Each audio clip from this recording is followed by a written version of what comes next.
If it's okay, let's go ahead and get started. Okay, Yeah. I'm going to start streaming just a second. Let me do that. And then I'm going to let everybody in. Okay. Hit all. We'll let them all in. All right. And there we go. Okay. Thank you, Cheryl. Thank you so much. Good evening, everyone. Out in the virtual world of Zoom and YouTube and Facebook Live. And sometimes I was just talking to my friends here. Sometimes it feels like we're kind of in this twilight zone in this virtual reality, but what a great good thing it is as well, because it allows us to be connected with one another, especially at this time, which is so important. So welcome for all of you who are here with us today. This is the continuation of the week-long programs that we're having for the Long Beach Gives Initiative, which is a week of giving back to nonprofits and helping them to continue their work by supporting their work with donations. And what we wanted to do per the council is really have kind of a sample of what the council stands for, what the council does in terms of our programming and what we believe in. We pride ourselves in creating communities of compassion among people of different faiths and cultures. And we do this through service, education, and celebration. And certainly tonight would be one of those programs under that realm of celebration where we're celebrating the spoken word with all these beautiful poets that are with us. We actually have a very packed program. I believe we have 11 participants, which is fantastic. So I don't want to take a lot of time and talk. I do, however, want to introduce the individual who is he's a beloved board member. He's a friend of mine since I started this with the council 13 years ago now. Tony, can you believe that? Okay. That's crazy, right? 13 years ago. I'm a member of the Baha'i faith community, a professor himself, and a poet and a lover of poetry. So I am so grateful and I'm so honored to call him my friend. And he is really the mastermind behind this program tonight. And we're so grateful and so indebted to you for that, Tony. So I want to pass it on to Tony Lee, who will be kind of the master of the program this evening. So Tony, thank you so much. And we look forward to this hour with all these poets. So please, Tony. Well, thank you. That's so kind, Amelia. I really appreciate it. And 13 years is a long time. You shouldn't have admitted that. I know. We'll cut it down to 5. Okay, thank you, Tony. But tonight we're going to celebrate the spoken word and celebrate poetry, which is fairly unusual in our society, except in some small subgroups of strange people who love poetry. But let's start with the question of what is poetry, because there is an argument about that. And of course, there is no answer to that question. But my definition is that poetry is the language that we use when there is no language that can express the emotions and the feelings that we have. It's the words we turn to when there are no words that can capture our emotions. And so we put it into poetry. And that is what we're trying for this evening. Actually, you know, poetry has kind of fallen out of our society as a popular medium anyway. It used to be very, very prominent. In other parts of the world, poetry is so central to people's feelings and identities and nationalities and so on. In this country, we just don't like poetry very much. I don't know, maybe it's the way it's taught in high school, but everybody thinks they can do without poetry. That is, until somebody dies, or they fall in love, or they have a baby, and then suddenly somebody feels like they have to write a poem. And that's and usually a bad poem, but anyway, because your emotions simply overflow. And so capturing those emotions in poetry is a very important part of the arts, a part that we have pretty much lost, except for the Black community, which has discovered rap.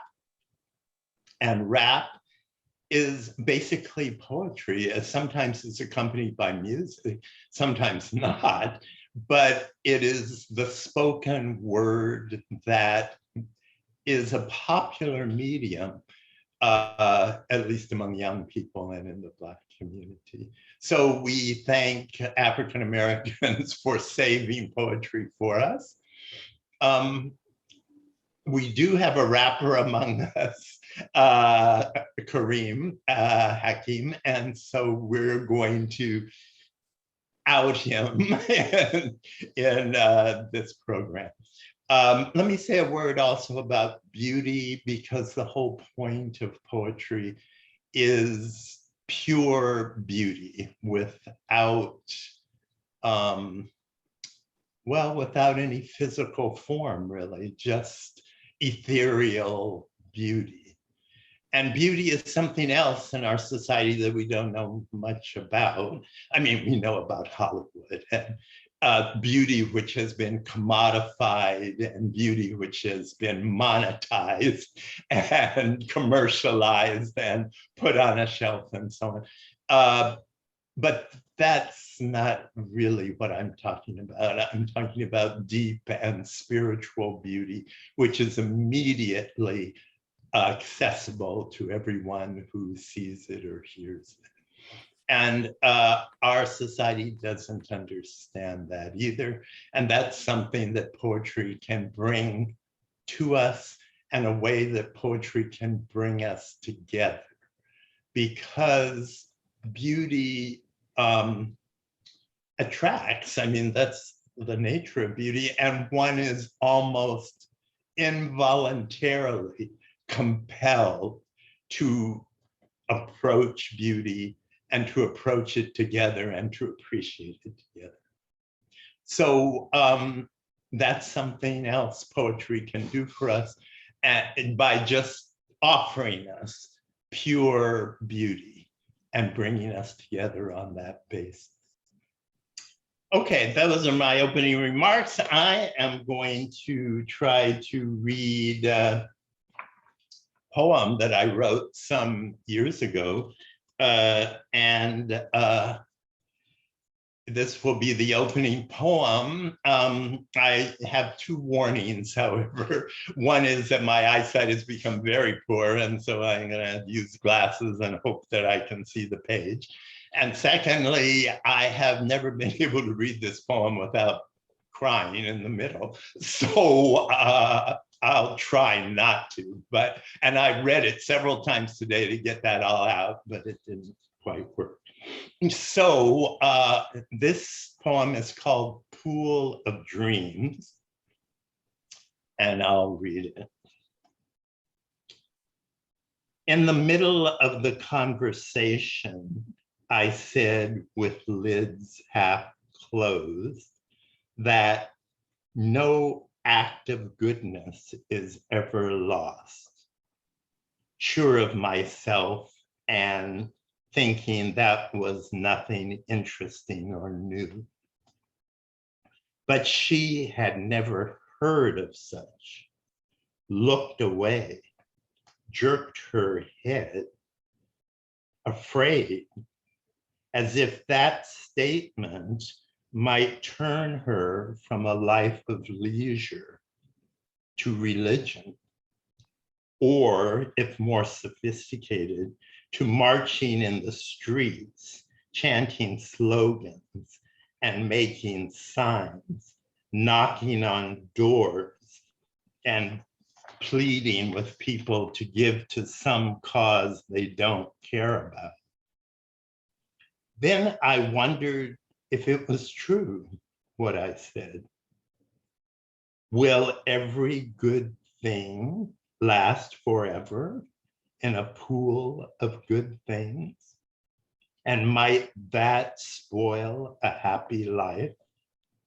Pull a woman from her comfortable place into toil and misery, and make me give too much money for the children of Bangladesh? What if every dime I gave to every filthy panhandler might be in there somewhere at the bottom? And every time I laughed, and every book I read to my children saved in that place. And the black sweater I will give to Martin in a day or two, just for love, because he is beautiful. His hair is red and his smile can light a room. If that might be there too. With all the Hail Marys Diana said when she heard her brother was shot before she knew he was dead.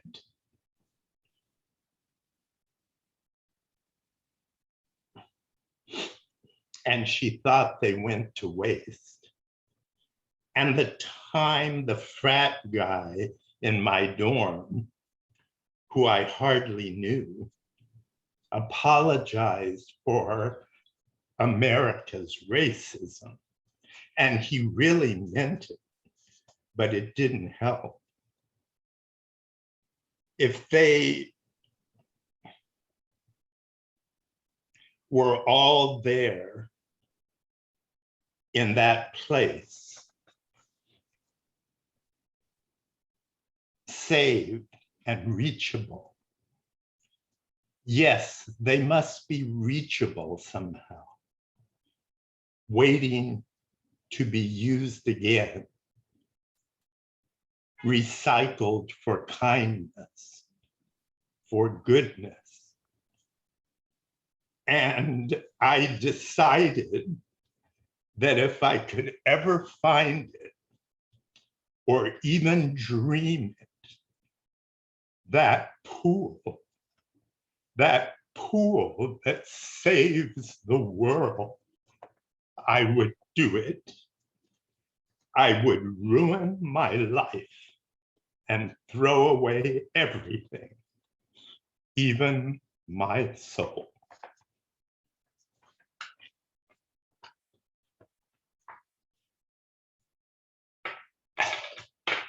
Okay, I almost got through it. So now I'm going to introduce the other poets. Sorry, just can't get through it. I want to introduce Claudia Gold now, who is a very good friend of mine, was once in a former life a student of mine, and she also studied with Jack Grapes and with another poet whose name escapes me at the moment. She has worked as a social worker for nearly 30 years and is now semi-retired, and she is a South Bay poet as well. So if she wants to say more about herself, please go ahead. And Claudia. Thank you.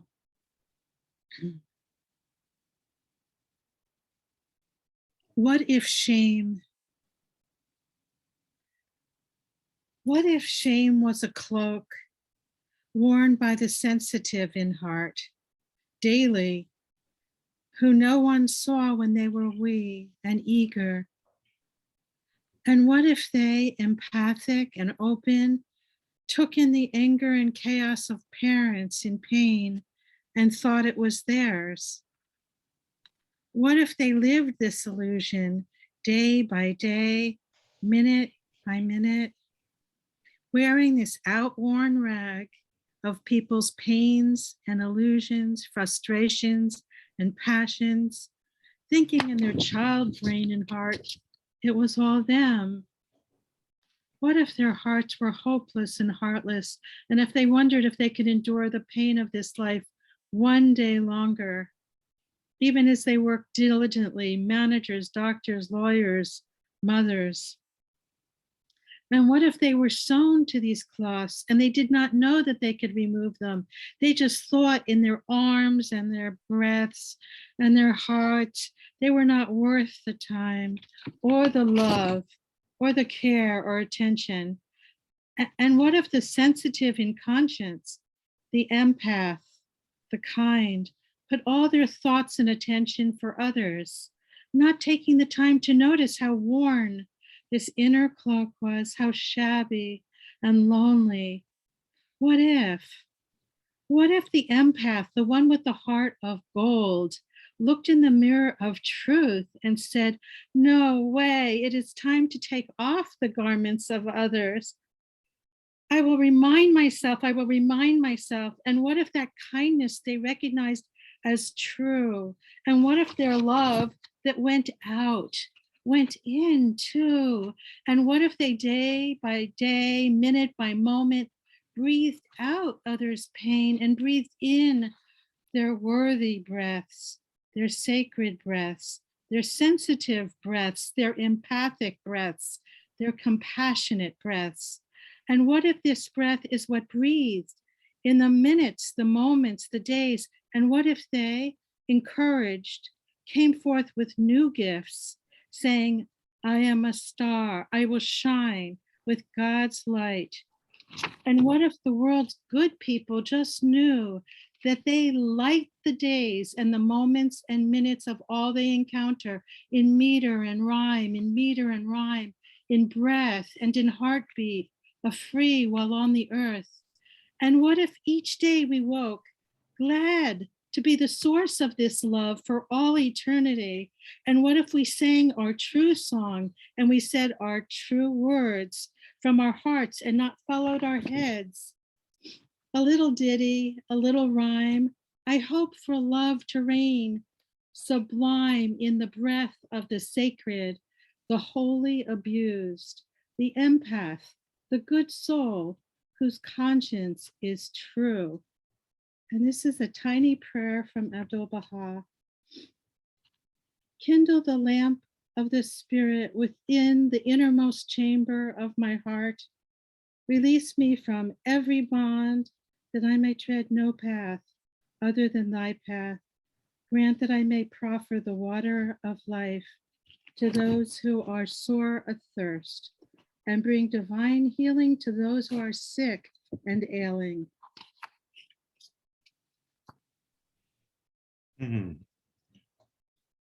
Thank you, Claudia. That was wonderful. And for the sick and ailing, we want to remember Marilyn, who is ailing and in pain, in our thoughts and prayers.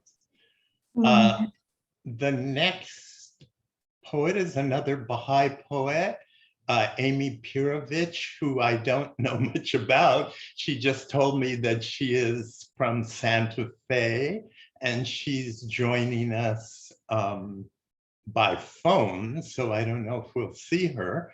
But Amy, are you there? Can we hear you?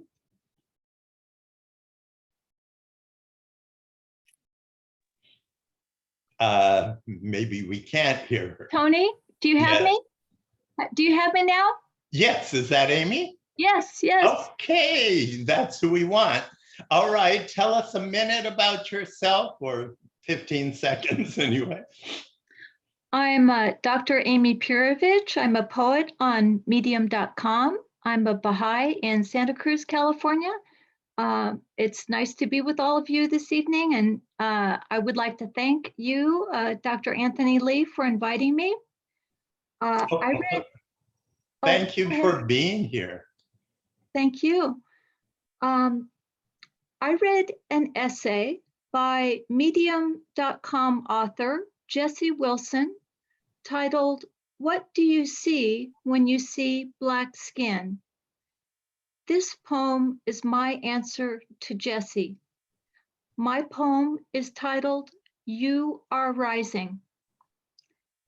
Blackness is the deep, sonorous song of Ella Fitzgerald and the pain of Langston Hughes.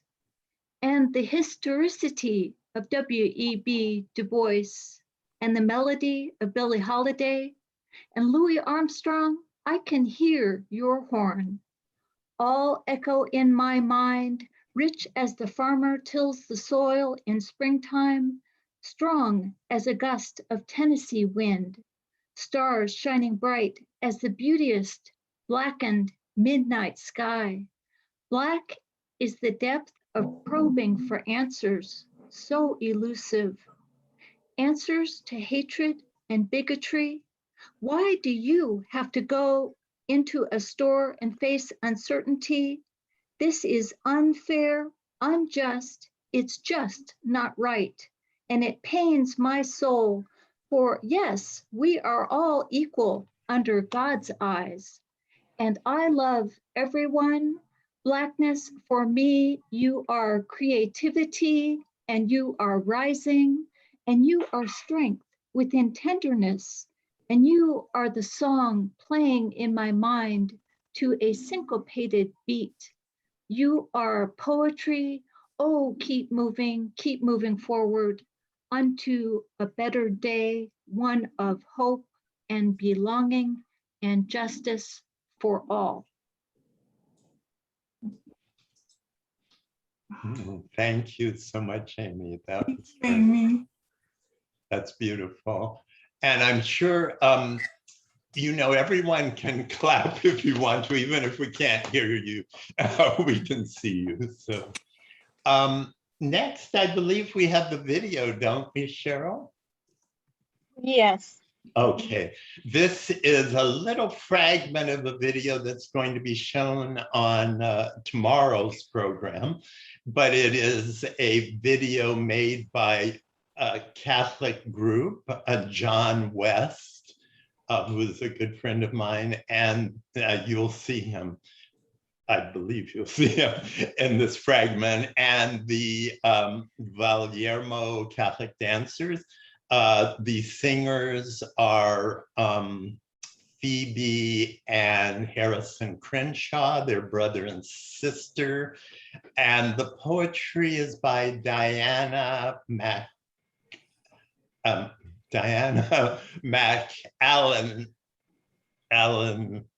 Oh dear. I'm going to mess up all these introductions. Diana McAllen something.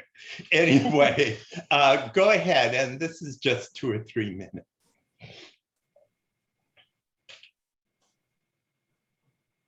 Oh my Lord, Lord, Lord, Lord. Oh my Lord, Lord, Lord, Lord.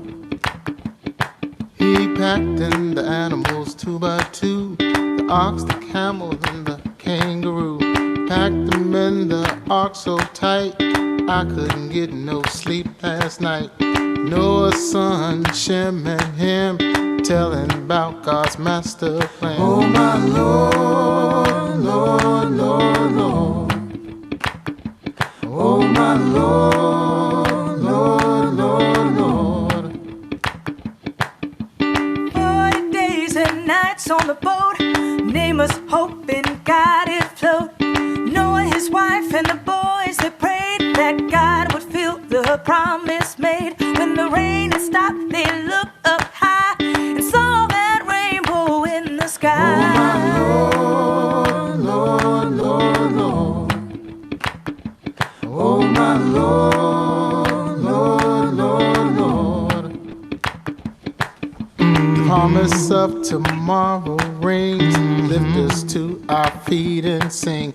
Words of wisdom guide us right, with his glory win the fight. Oh my Lord, Lord, Lord, Lord. Oh my Lord, Lord, Lord, Lord. When trials came, you saw us through. The promise of heaven we'll get to. There's hope when the water's high, feeds our souls and hears our cry. Oh my Lord, Lord, Lord, Lord. Oh my Lord, Lord, Lord, Lord. Oh my Lord.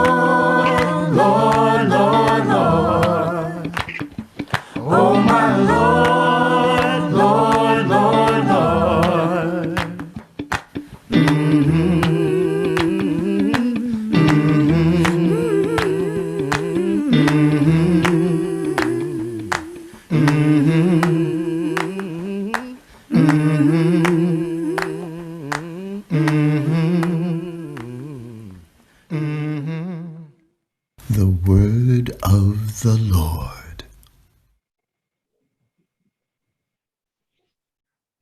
Oh, thank you. Yes, that's the story of Noah and the rainbow.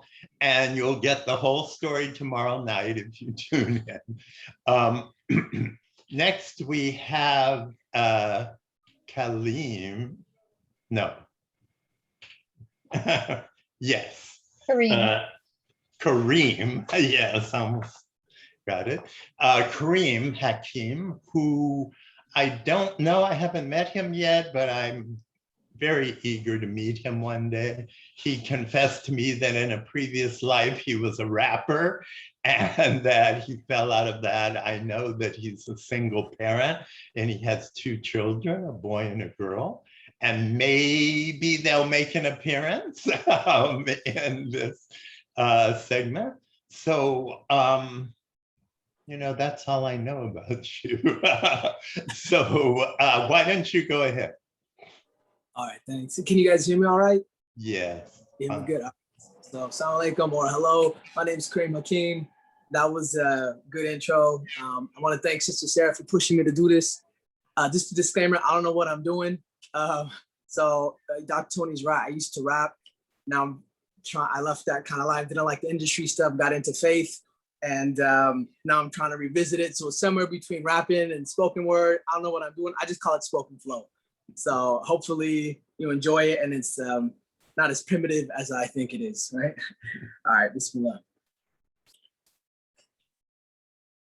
Bringing peace like treaties, energized like Wheaties, flow sicker than Willy Wonka with diabetes. Half the world's gone mental, used up like a rental. Now the realest news people get us from Comedy Central. Hold strong to the banner. Allah's the best of planets. People feeling me like the TSA without a scanner. I hold true to the supreme screen of the American dream. Lyrics so amped they can sell them at Coffee Bean. School was never a joke. I always watched how I spelled it. A's weren't enough, so I had to get straight Elifs. I'm making it clear to all that all Muslims ain't scary. The only ICs I ever touch come in cherry. I ain't a bully with the rhyme, but I punch every time. They got bags so good, they owe me 10 cents a line. Look, don't feel dissed, just rewind what you missed and prepare to feel the heat like Cyclops optometrist. The verse keeps getting hotter, so haters don't bother. They can't say nothing like Alexa underwater. Life's like Bengay.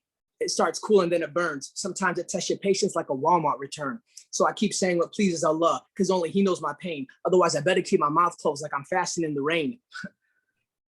We say love is love, but does that mean hate is hate? How come a room full of patients always have the longest wait? I hope the world still feels me from the 6-foot range. Just because they're getting rid of coins don't mean it's too late for change. That's it. Thank you for listening. Awesome, man. I'm so glad to be that you're here. A little Muslim rap will do us all some good. I really enjoyed that. Okay. Next, we have a poet from Long Beach, Annie Buchanan, I believe, and she is very accomplished poet, very well published, also an artist, and not an artist, a writer, sorry, a novelist, and I believe she's the poet in residence of the First Congregational Church of Long Beach. Is that right? I think you've got me mixed up with some other person here. Oh dear, where are you from?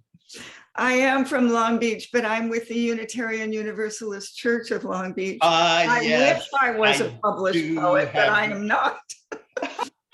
I do have you mixed up with Tina. No worries. Okay, never mind. She did confess to me that she was brought to poetry. This is Annie now, was brought to poetry through work on climate change, beginning as a very angry, very depressed, very disillusioned, and now through her work in poetry has found peace.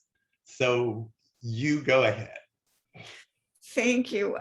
First, I've just got to say, this is just so delightfully wonderful to be with poets, a whole evening of poets.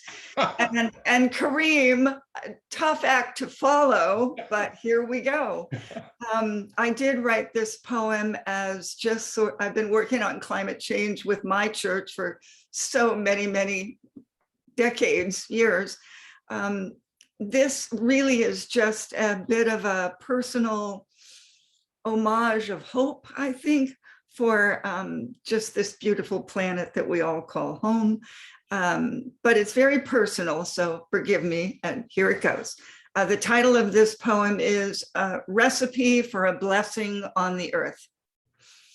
Assemble the following ingredients: her pearl earrings, his uniform's brass buttons, 8 ounces of Havasupai Falls azure water, swatch of red velvet from that dress, 7 California poppy petals, all the words of all the poets on torn vellum, the firstborn's blanket, a surgeon's mask, 1 skein of red embroidery thread, 1 glass of really good old vine zin, an offering of sage.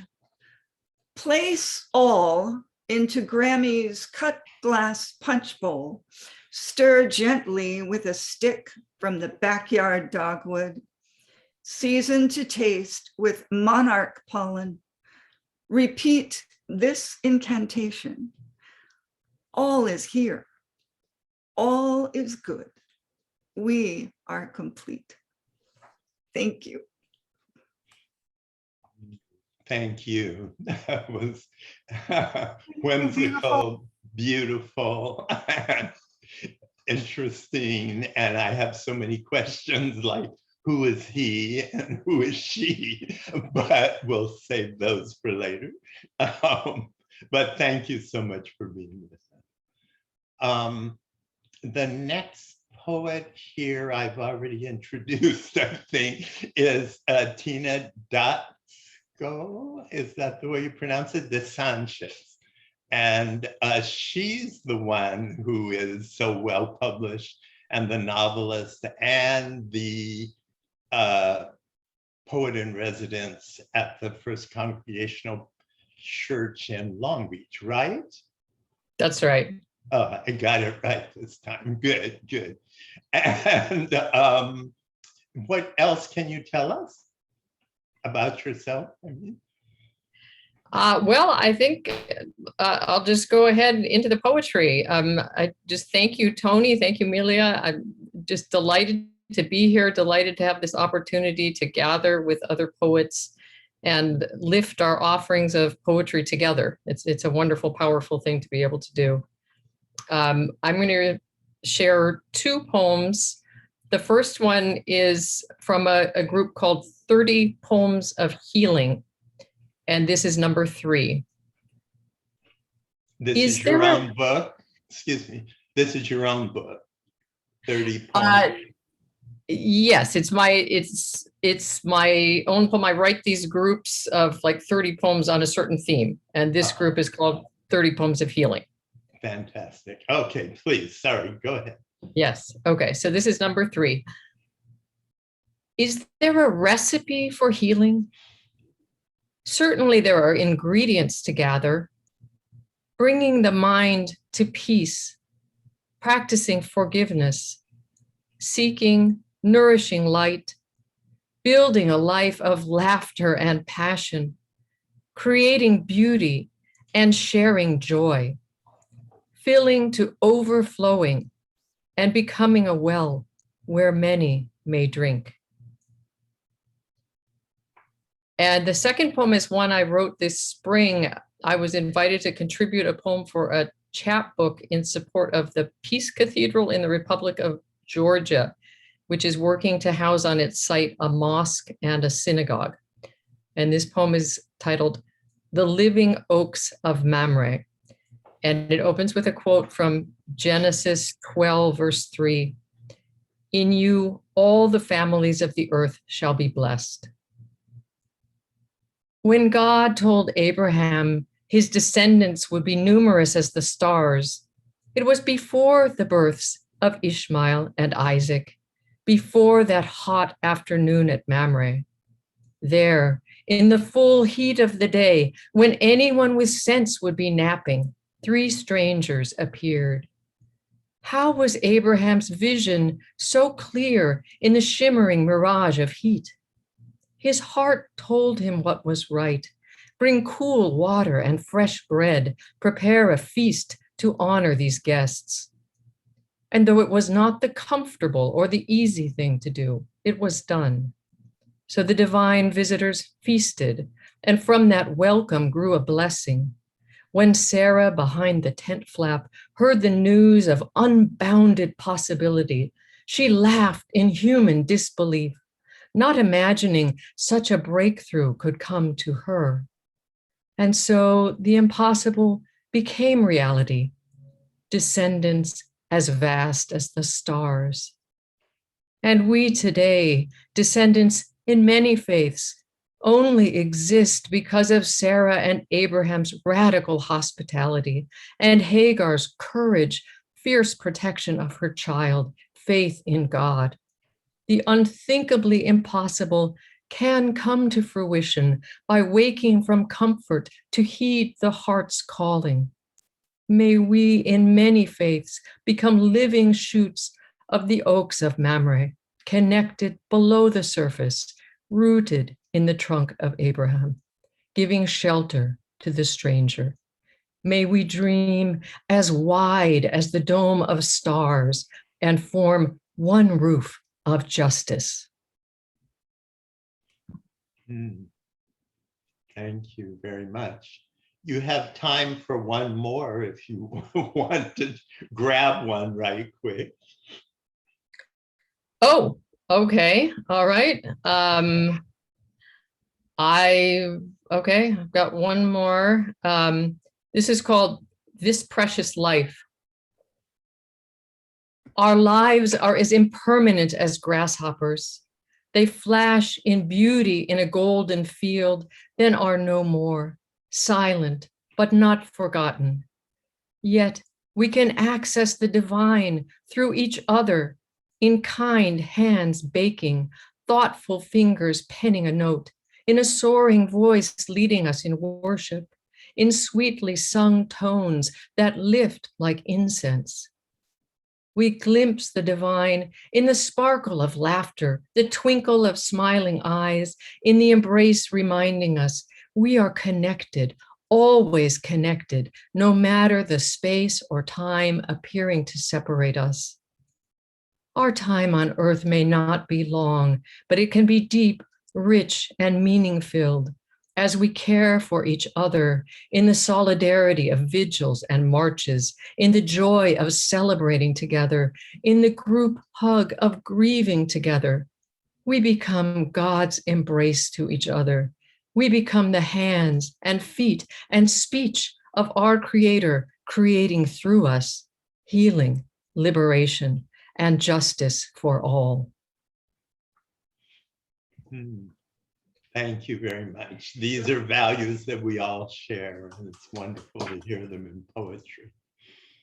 And we have the next poet. We have another Baha'i poet, actually, Sandra Lynn Hutchison. And I've known her and her husband for many years. She is joining us from Maine. And so she's staying up late just to be here. It's 3 hours later there. And probably Richard has gone to bed by now. So Sandra is the editor and creator of an online poetry journal called Elixir Online Poetry Journal. And you should look it up, Google it. She has published many poems, and she's published in her journal some of my poems as well. So I'm grateful to her. And maybe you can say something else about yourself, Sandra? Just thank you so much, Tony, for having me. And I feel like I'm bringing the cool breezes of the Maine coast to this gathering. This vibrant, sunny place with these vibrant, warm voices. My work is a little bit more contemplative, but I'll share with you what I have. And in the journal, elixirjournal.org, I wrote the link on in the chat, really concerned with exploring the relationship between art, spirit, and community. And so I always love to receive submissions. So I have did you hear that, poets? Here is your big chance. She's gonna read your stuff and publish it. So. I have two poems. One is a little bit weightier and the other is a little bit lighter. I'll read the weightier one first. It's called Las Palomas, and it means the dove. And it's what the Mexican people in El Rosario call the monarchs that come every year to their area. And it's a poem for those who are lost and those who survived the pandemic. So it's a very hopeful poem. It's a poem about, working one's way through suffering to a vision of hope and light. When I think of them, I think of the monarchs, the Methuselahs, the ones that lived long enough to make the journey south to the Sierra Madre, then north again to Canada, pumping themselves full of milkweed leaves, nectar from wild carrot, coneflowers, and blazing stars. True survivors, they know how to let go, to glide on the thermals, guided by rivers sunned, the earth's magnetic field. Las Palomas, the local people call them, the doves, a migration of souls, come to El Rosario every year on the Day of the Dead. Watch how they cling to the trunks of branches of the fir trees, a living blanket of orange and black painted wings rippling in its folds. To see this is to kneel in a temple. What is found now is found then, says Kabir. This earth, this heaven, one and the same. It's an old story. The females with their smaller, thicker wings, sturdier and more adept at flight. On these spring days, I remember the mothers, think of them poised to rise up on the warm gusts of air and glide their way northward, exalting over hills, sailing through the valleys, nectaring along the way on asters, milkweeds, the flames of sunflowers, and the humble rabbit brush. It has been one of the longest winters in the history of the human heart, and I know it will be written.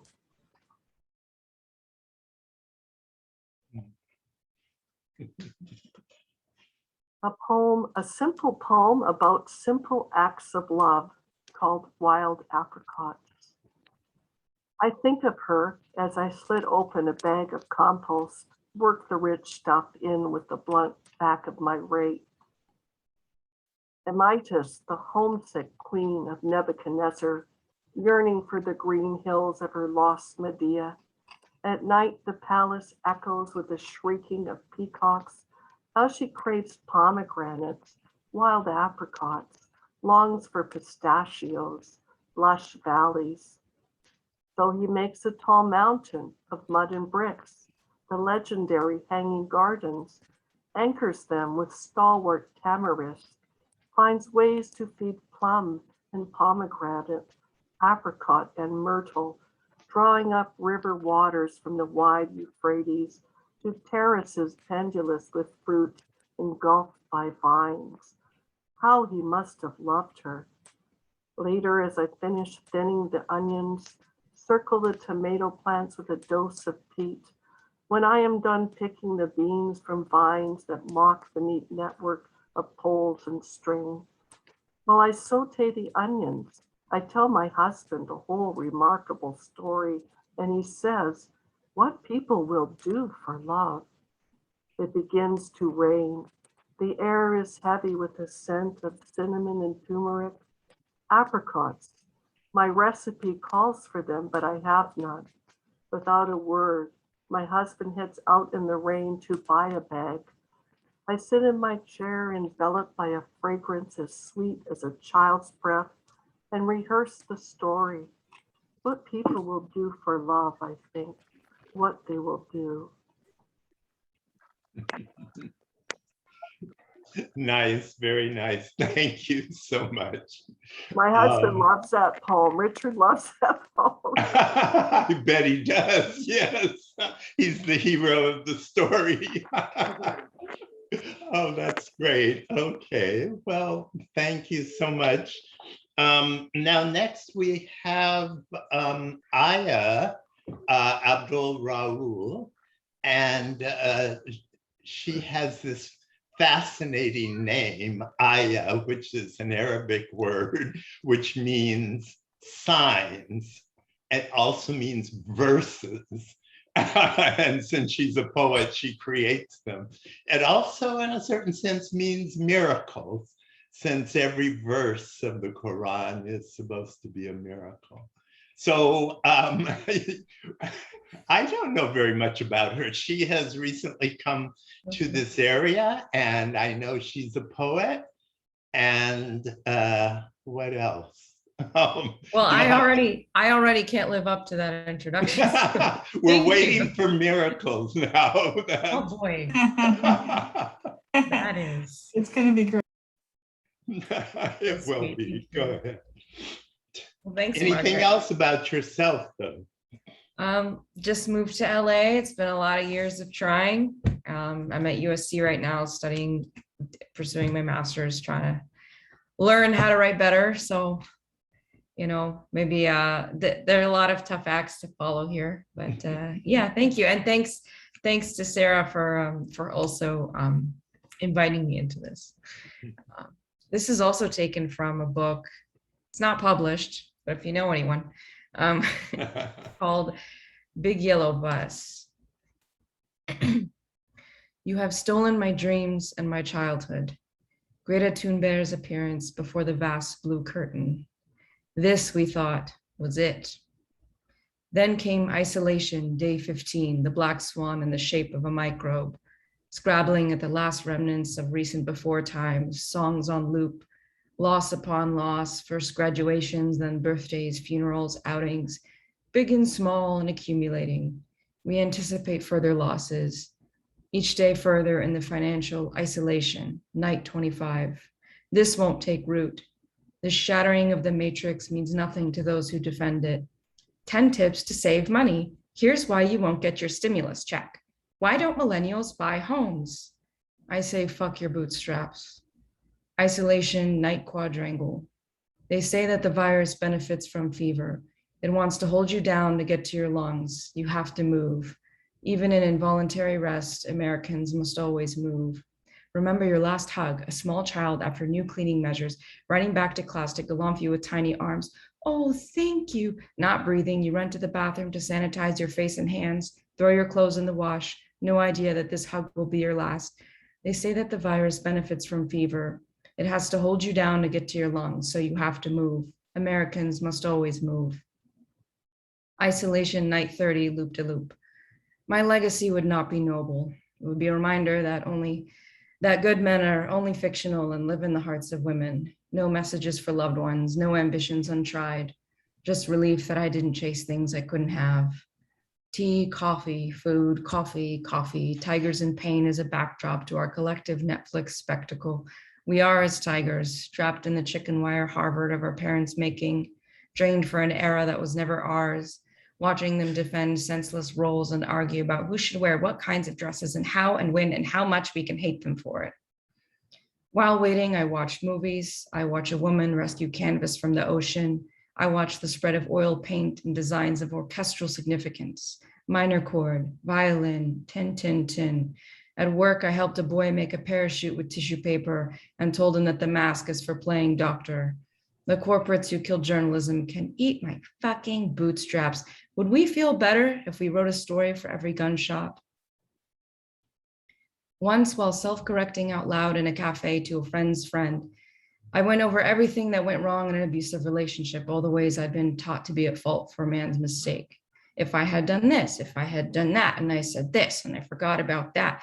It had been a mistake, I thought, to interact with men at all. I've gone 17 years without it safely and already wasted 2 years of my life, etc., etc., etc. So I'm going on like this until the friend of my friend's friend suddenly stops me, angry. If you were hit by a bus, he said, we would not be sitting here talking about why you were hit by a bus. That's Big Yellow Bus. Thanks, guys. I don't know if it fits the theme. That was wonderful. Listen, we needed a COVID poet and we needed a COVID poem. And, I mean, here we are. We're all there. We've been there. So I enjoyed it enormously. It was great. I liked your performance of it also. That's wonderful. Thanks so much. Okay. Now we've had the miracle, guys. There she was. And next, and the final poet, we've saved the very best for last, is April Halpren Whalen. And her resume of poetry is so long, I wouldn't let her even list it. But let's say that once upon a time, she was a student of mine. That probably didn't help anything. She has published so many poems and so many books, and she is has a poetry forum. What is it called? One word? That I'll give it to you in that. It's a forum. It's a new forum that people are actually using. Yeah, a forum. Yeah. Sorry, Ed. And she, oh my goodness, she's a novelist as well. Anyway, she has resolved to write one poem per day, and she's done this since 2010. So she must have written a poem today. And I don't know if that's the one we're going to hear, but here she is. April, you're awesome. So go ahead. Thank you. First of all, Tony, your class was so wonderful. I'm just going to set my timer so I know what, and thank you for this. This has just been amazing. I'm very honored to be included here, both for the actual poetry I'm listening to, but also for the bigger aspect of the advocacy and the work that the Interfaith Council does. Really appreciate it. So I went back and forth. First of all, I was dealing with my lighting and it wasn't right. And I'm just so all about me. I'm so sorry. So I was going on and off and what was going to work. And then I thought, oh, you know, I'm going to read you two poems from, it's a novel and poems for young teens. And it's called Girl Coming In for a Landing. And I thought these were something about a vision of hope for the future. So the first one is called, it's for like a very young teen. First one's called Period. It sounds so final, like things stop when you get it. I know that when I finally get mine, I'm going to be so thrilled. I'm going to call it my exclamation point. That's that poem from the book. And then one about, she plays violin in the orchestra at school. It's called Taking Violin. I open my case, tighten my bow, pluck a string to tune. I love to listen to it chirp across the echoing room. My friends are in class reading about a famous English king, but I am training this wooden bird upon my arm to sing. And I just have a few more since they're short. Please go ahead. Okay, so the in one word form is really fun. You just go to, what is it called? It's a site called wordmaker.info. And from that, you can put in any word and it tells you how many other words are inside that word. And then you can just go, oh, this is like my playground. So like in the word maker, for example, there are 28 words within the word maker. You have to be careful. And so what I do is I'll list all the words and then I'll pick maybe 8 of them just to play with. It's just a great incentive. And sometimes I'll highlight those words that I've used, but sometimes it doesn't matter. It's not important that other people know that these are from one word. But the other day I wrote this. It's called What He Does When No One Is Looking. POTUS, that's the president, leaned back under the oak. Man, oh man, this is the best. And it was. His canoe, the smell of bacon wrapped in kebabs and corn on the cob. No need to think about bank rates or snakes out to get him. None of that. Just ripples on the river and their ebb and flow against the shore. Nothing more. And that was from the word backbone, because I had heard someone call President Biden President Backbone, and I just thought that was so great. And then just 2 more. When the miners were in the cave in Chile and we were all holding our breath, I wrote a poem called Chilean Miracle. Push out, deliver, bring forth, give birth. 33 miners from Mother Earth. And that was when they were saved. And the last one, I just thought, I'll leave you with a real child's poem, because children's poetry is what I specialize in. And this was published in a wonderful anthology called Hop to It, Poems to Get You Moving. And they're for use by teachers, but everyone. And there's a whole variety of poems about actual movement or ways of interpreting it. But I sort of looked up, they wanted me to do something about singing or chanting. And so I looked up vocal exercises, and this is the poem that came out of it. It's called Exercising My Voice, and this is the last poem. I can yawn, hum, wiggle my tongue, blow through a straw. I can drop my jaw. I can trill my lips like a motor in a lake. I can sing, ee, ooh. I can hiss like a snake. I'm getting ready in the thick of this clatter to tell the world that my voice matters. Wonderful, wonderful. You see, these poems just pop out of her. No, they don't. I mean, she can't help it. They just keep coming and coming. And they just knock us down. So thank you so much, April. That's great. That's great. And all of you poets were awesome. My goodness. I mean, you're really seriously putting it out there and putting yourselves out there, making yourselves vulnerable and just, being honest with the world. So one thing I found out as a poet is that once you put it down on paper, once you say it, then it's out there. I mean, there's no way to unsay it. So you're just open to the world. And actually, it's a wonderful feeling, and it's a wonderful gift to give to others. So thank you all. Now we're getting close to time, so I'm going to turn this back over to Amelia, and she's going to take us out of here. Thank you, Tony. Oh my goodness, I honestly didn't even realize the time. And wow, exactly 8 o'clock. I mean, that's Tony, thank you. Oh my, I feel like I'm still soaking it all in, and I'm so grateful. I'm so grateful to all of you. It was just it was like, sometimes you need that breath of fresh air just to kind of recenter yourself and just breathe in. And I felt like, for me at least, I think I can, by reading just the comments, I think it's a sentiment that's probably shared by all of us that had the honor to witness the words that were spoken tonight and the words that were felt. Thank you so much. Thank you so much to all of you. Tony, my goodness, my love for you just grows every year and every interaction that we have. Truly it does, Tony. Your soul is beautiful. There's just no other words to describe it. Our friendship has grown in these last 5 years.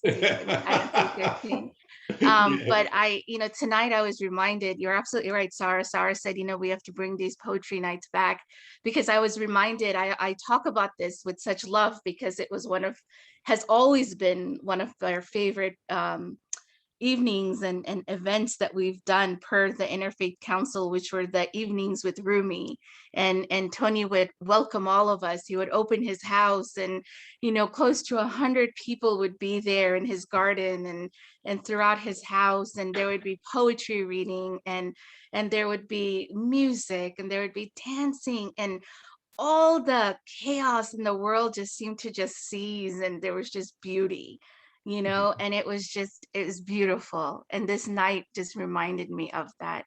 So I thank you, Tony, for taking the lead on this.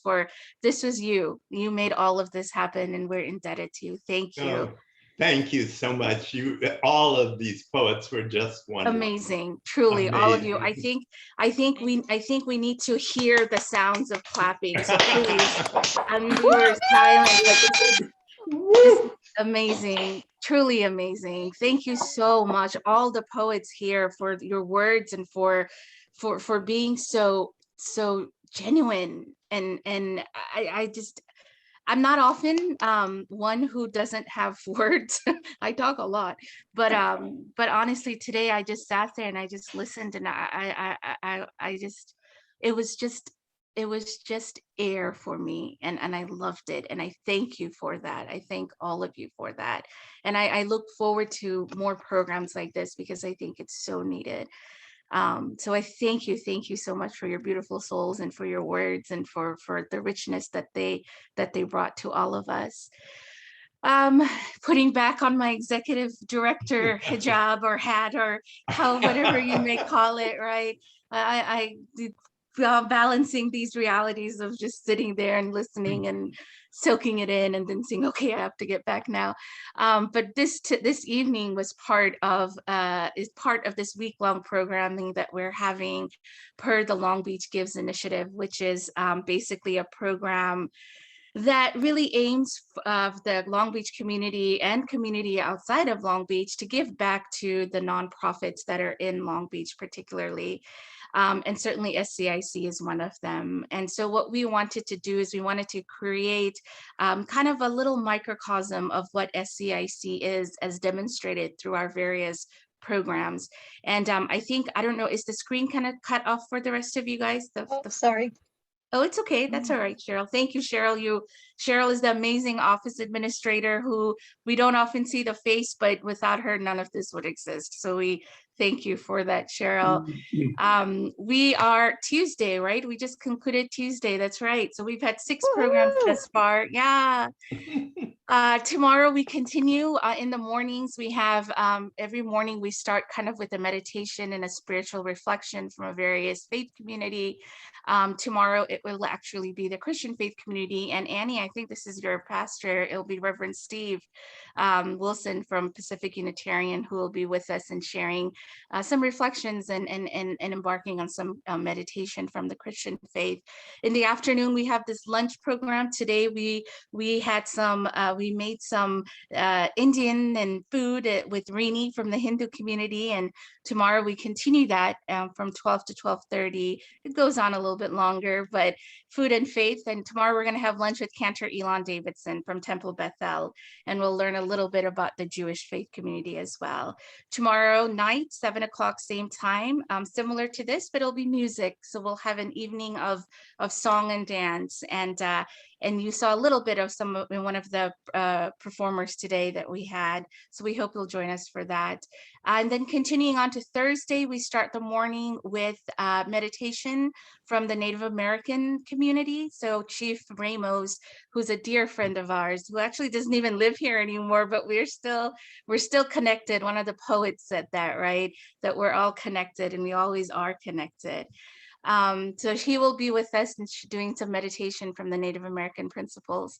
That afternoon, for those of us who are familiar with Long Beach Gives last year, dinosaurs have become synonymous with SCIC in a peculiar way, and you can find out why tomorrow. But the dinosaurs are back, and they hit the streets of Long Beach.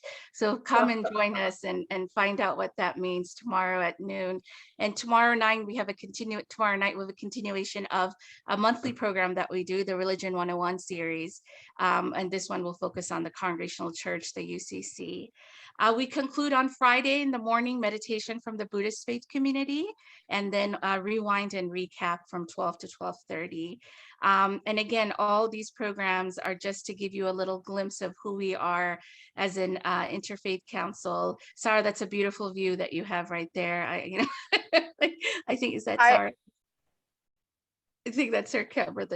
But in any case, or Nancy, whoever. In any case, but the goal of this is we hope that Sarah put in the chat the link to donate, and we hope that you're able to, in whatever capacity.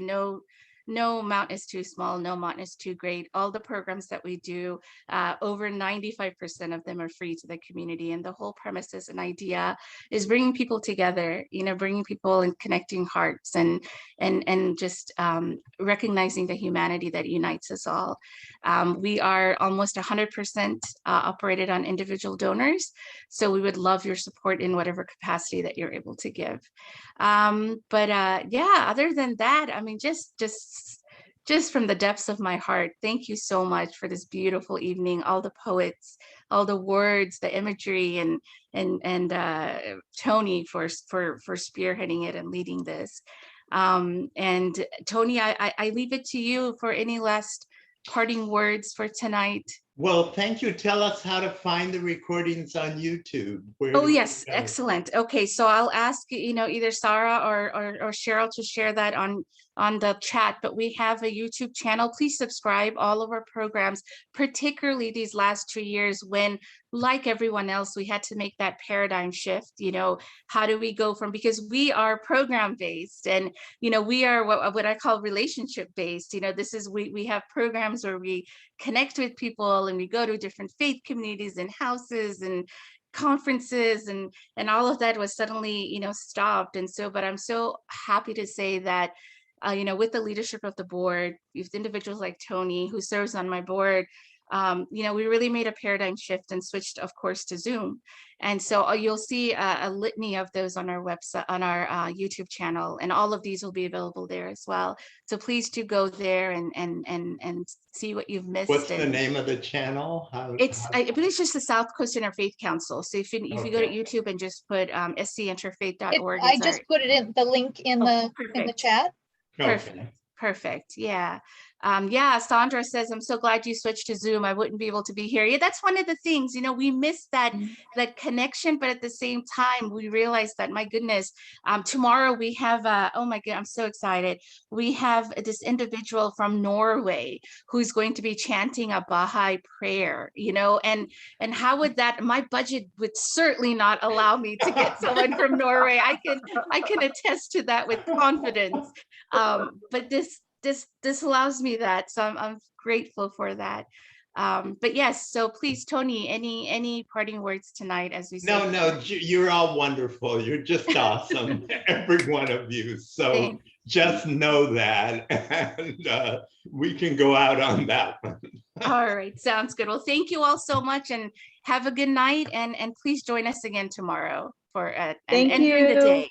Yeah. Thank you so much. Thank you. Thank you, everyone. Bye. Thank you. Bye. Manik, nice to see you. Thank you for coming. Thank you, Dawn. Thank you. Aya, you were wonderful.